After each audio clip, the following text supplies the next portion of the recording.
কি নিষ্ঠুর, কি নির্মম, কি নির্দয়। নিষ্ঠুর বিদায় বিশ্বকাপ থেকে হয়ে গেল ব্রাজিলের। নির্মম বাস্তবতার মুখোমুখি এখন সে দেশের ফুটবল। নির্দয় দুটো কথা এই সময় আমি বলে যাই বাংলাদেশের ব্রাজিলিয়ান ফুটবল সমর্থকদের জন্য। বিশ্ব ফুটবলের মানচিত্রে বাংলাদেশ সেই কোন কোনায় আমরা পড়ে রয়েছি, কিন্তু এই বিশ্বকাপ ফুটবলের এক মাস আমাদের যে ফুটবল ঘিরে উন্মাদনা, আমাদের যে রোমাঞ্চ, আমাদের যে উত্তেজনা, আমাদের যে উচ্ছ্বাস, আমাদের যে উৎসব, এই সব কিছুই তো মোটা দাগে ওই দুইটা দলকে কেন্দ্র করে, ব্রাজিল এবং আর্জেন্টিনা। সেই ব্রাজিলের বিদায় হয়ে গেল।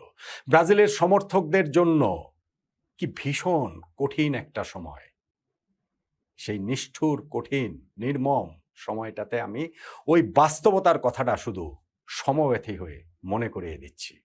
নাম্বার 1, নেইমার ছাড়া 2026 ব্রাজিলের বিশ্বকাপ স্কোয়াডের বাকি 25 জন ফুটবলারের আর কেউ ব্রাজিলের জার্সি গায়ে ওঠানোরই যোগ্য না। হ্যাঁ, এখনকার সময়ে তারাই ব্রাজিলের সেরা খেলোয়াড়, কিন্তু আমি বলছি সেই ব্রাজিলের কথা যেই ব্রাজিলকে সবাই ভালোবাসে। আমি বলছি সেই ব্রাজিলের কথা যেই ব্রাজিলের ফুটবল প্রেমে পুরো বিশ্ব বুঁদ হয়ে থাকে। ব্রাজিলের যে 5টা বিশ্বকাপ জয়ী দল 1958, 1962, 1970, 1994 এবং 2002, সেই দলগুলার বিশ্বকাপের একাদশ দূরের কথা, স্কোয়াডেই এইবারের ব্রাজিল দলের নেইমার ছাড়া বাকি 25 জনের কেউ থাকতে পারেন না। সেই যোগ্যতাই তাদের নাই। ব্রাজিলের জার্সির ওজন বহন করার সামর্থ্যই আসলে তাদের নাই।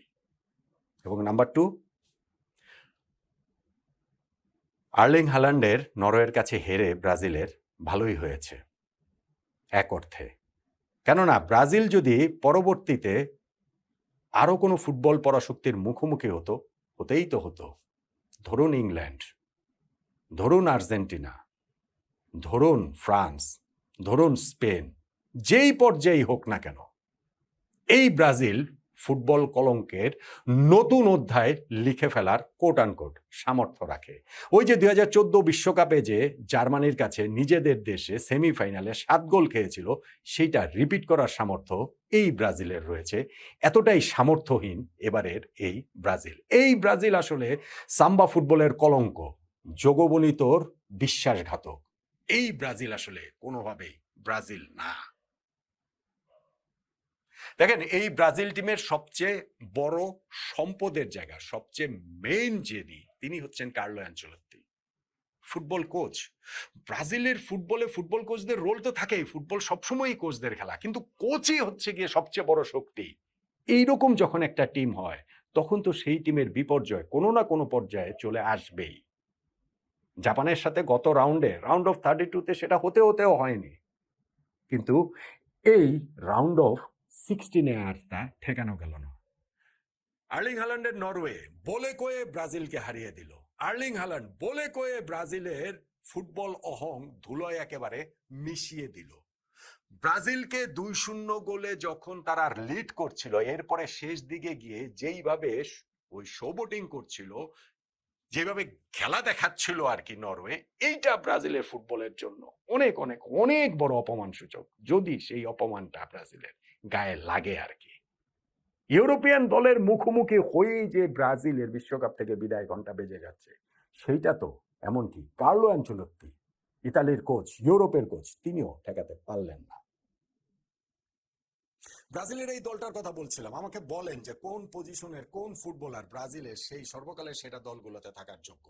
ক্লাব ফুটবলে তারা দাপিয়ে বেড়ান, তাদের ট্রান্সফার ফি অনেক হয়ে যায়, তাদের ওই যে বেঞ্চের মূল্য এত এত কোটি কোটি টাকা, সেই সব লেখা হয়। এইগুলো শুধুমাত্র সেই ঐতিহ্যকে একটুখানি নার্চার করা, সেইটাকে শুধুমাত্র উস্কে দেওয়া। মিডিয়ার ওই জায়গাটাতে হচ্ছে গিয়ে সেই ব্রাজিলের ফুটবল তাদেরকে হচ্ছে গিয়ে এক পাশে রেখে, একদম আকাশে রেখে, চূড়ায় রেখে একটুখানি উস্কে দেওয়া, এর চেয়ে বেশি কিছু না। আলিসন ব্রাজিলের গোলকিপার, গত 5-7-10 বছরে এই বিশ্ব ফুটবলের সেরা কিপারদের মধ্যে টপ 3-র মধ্যে তাকে রাখা হবে। কিন্তু আমাকে বলেন তো, ব্রাজিলের জার্সি গায়ে তার কোথায় কবে কোন পারফরমেন্স ছিল যেই কারণে তাকে ওই সেরার পরে ওরকম ক্লাচ পারফরমেন্স ছিল কিনা? আজকের ম্যাচেও তিনি কয়েকটা সেভ করেছেন, সেগুলো তো করবেনই, কিন্তু আমি বলছি ব্রাজিলের জার্সি গায়ে আলিসনের সেই নোটেবল পারফরমেন্স কোথায়, কোন জায়গাটাতে? আপনি আমাকে বলেন যে ব্রাজিলের যে সেন্ট্রাল ডিফেন্সে 2 যে পেয়ার গ্যাব্রিয়েল এবং মার্কিনিওস, ক্লাব সিজনটা তাদের কি দুর্দান্ত গিয়েছে। আর্সেনালের হয়ে লিগ জেতানোতে গ্যাব্রিয়েলের খুবই গুরুত্বপূর্ণ রোল, চ্যাম্পিয়ন্স লিগ জেতানোতে পিএসজিতে মার্কিনিওসের খুবই গুরুত্বপূর্ণ রোল। ব্রাজিলের জার্সিতে তারা কি করেন? আর্লিং হ্যালান্ড তো তাদের নিয়ে রীতিমতো ছেলে খেলা করলেন, বলে কয়ে গোল দিলেন, এবং 2টা গোলেই আর্লিং হ্যালান্ডকে যতটা স্পেস তারা দিয়েছে সেইটা আসলে মনে হচ্ছিল যে ম্যান ভার্সেস চাইল্ড খেলা হচ্ছে, বড় মানুষের সাথে শিশুদের খেলা হচ্ছে, কিংবা প্রপার একটা প্রফেশনাল টিমের সঙ্গে পাড়ার একটা টিমের খেলা হচ্ছে। ব্রাজিলের ওই সেন্ট্রাল ডিফেন্ডার 2জন তারা প্রোফাইলের দিক থেকেই নামি দামি, তাদের প্রোফাইলটাই কেবলমাত্র ভারী।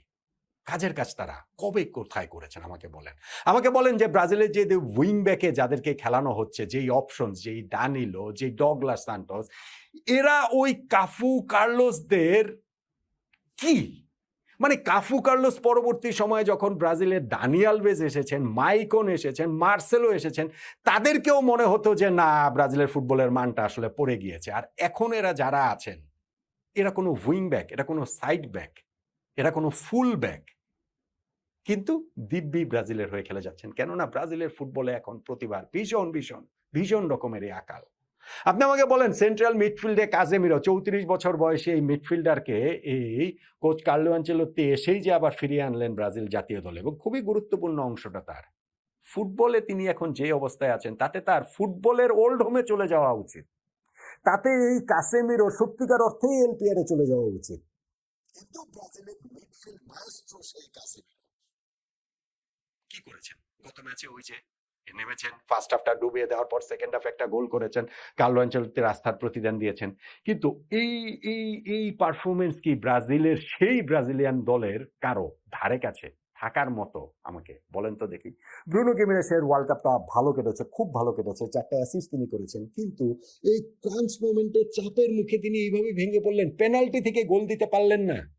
এবং ম্যাচ শেষে কার্লো আনচেলোত্তি বলছিলেন যে পেনাল্টি নেয়ার যে ব্রাজিলের সিরিয়ালটা, 1 নম্বরে নেইমার, 2 নম্বরে ইগোর চিয়াগো, তারপরে 3 নম্বরে রাফিনিয়া, 4 নম্বরে গিয়ে এই ব্রুনো গিমেরেস, পারেন নাই তো, গোল তো দিতে পারেন নাই, এবং সেইটাই ব্রাজিলের পতনের একটা বড় জায়গা তৈরি করে ফেলেছে। আপনি বলতে পারেন যে না, রাফিনিয়া ও ভিনিসিয়াস জুনিয়র তো রয়েছেন, ভাই ক্লাব ফুটবলের খেলোয়াড় তারা, ব্রাজিল ন্যাশনাল টিমের প্লেয়ার না।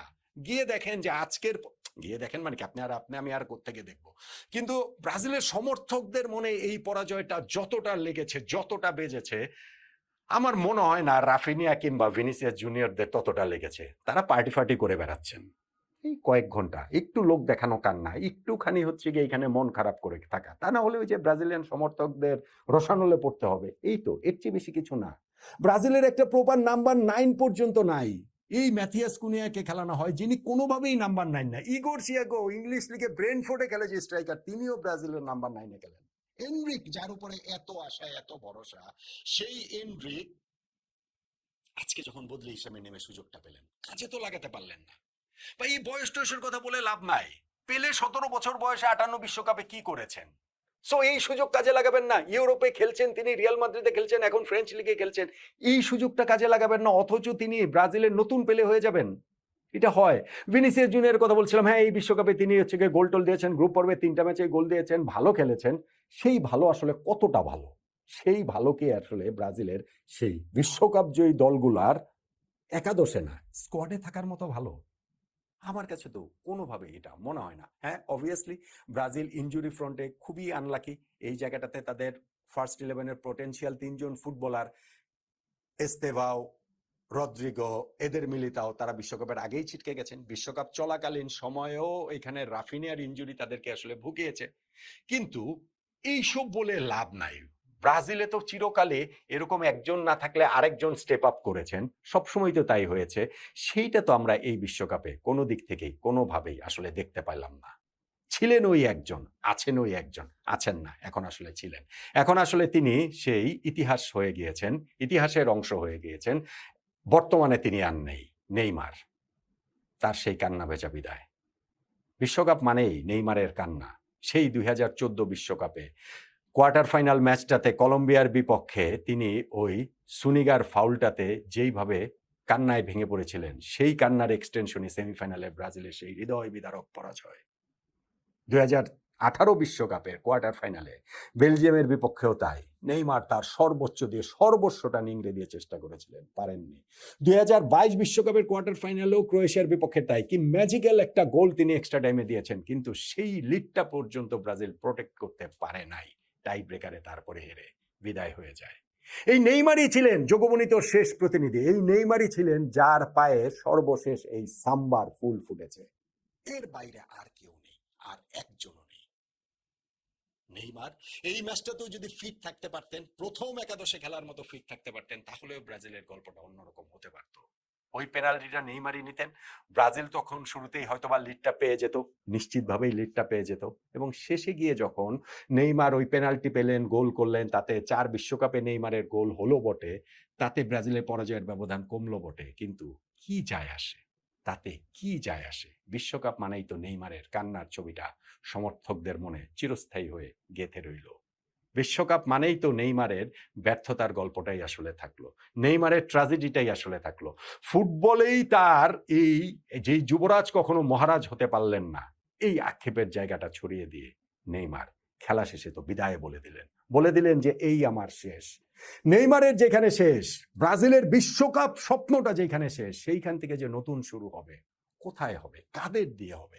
এখন ব্রাজিলের যেই টিম যারা খেলেছেন, এর মধ্যে কে আছেন যিনি পোটেনশিয়ালি ওয়ার্ল্ড বিটার, যিনি ব্রাজিলকে এই অন্ধকার থেকে আলোর পথ দেখাতে পারেন, যিনি ব্রাজিলের ফুটবলকে আবার সেই সোনালী সময়ে ফেরানোর স্বপ্ন দেখাতে পারেন?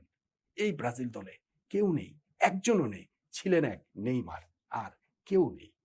এই কারণে আমি বলছি যে এই নিষ্ঠুর, নির্দয়, নির্মম সময়ের বাস্তবতা হচ্ছে নেইমার ছাড়া এই ব্রাজিল দলের অন্য কেউ ব্রাজিলের ওই হলুদ জার্সি গায়ে ওঠানোরই যোগ্যতাই তাদের আসলে নাই।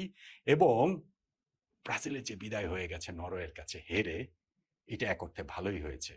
নইলে টুর্নামেন্টে ব্রাজিল টিকে থাকলে, প্রপার পরাশক্তির মুখোমুখি যদি ব্রাজিল হতো, ইংল্যান্ড, আর্জেন্টিনা, ফ্রান্স,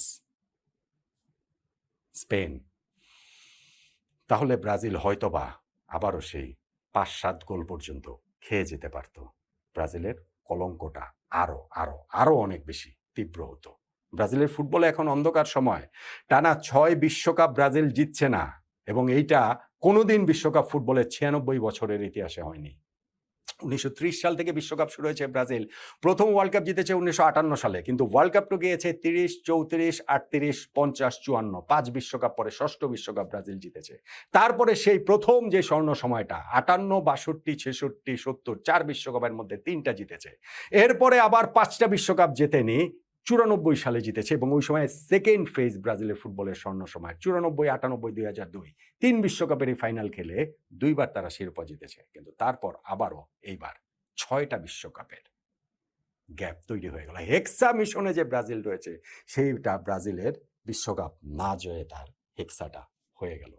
ব্রাজিলের ফুটবলে এখন ঘোর দুঃসময়, এবং নিকট ভবিষ্যতে আগামী বিশ্বকাপে কিংবা ধরেন তারপরে, ফুটবল তো প্রতিনিয়ত পরিবর্তনশীল, ভবিষ্যতে কি হবে জানি না, কিন্তু ওই রকম আরেকজন ম্যাজিশিয়ান এসে ওই রকম কালেকটিভলি ব্রাজিলের ফুটবলকে জাগানোর মতো কেউ এসে, হতে পারে সেটা তেলে সান্তানার মতো কেউ, হতে পারে সেটা কালেকটিভ ব্রাজিলের ফুটবলে সেই সৌন্দর্যের খোঁজে নিয়ে যে আবার যে কবে ব্রাজিলের ফুটবল ব্রাজিলের মতোই হয়ে উঠবে, এখনকার বর্তমান সময়ে দাঁড়িয়ে সেইটা দেখা যাচ্ছে না। বরং সামনে ব্রাজিলের ফুটবলের দুঃসময় আরো প্রলম্বিত হবে বলেই তো প্রবল আশঙ্কা করছি।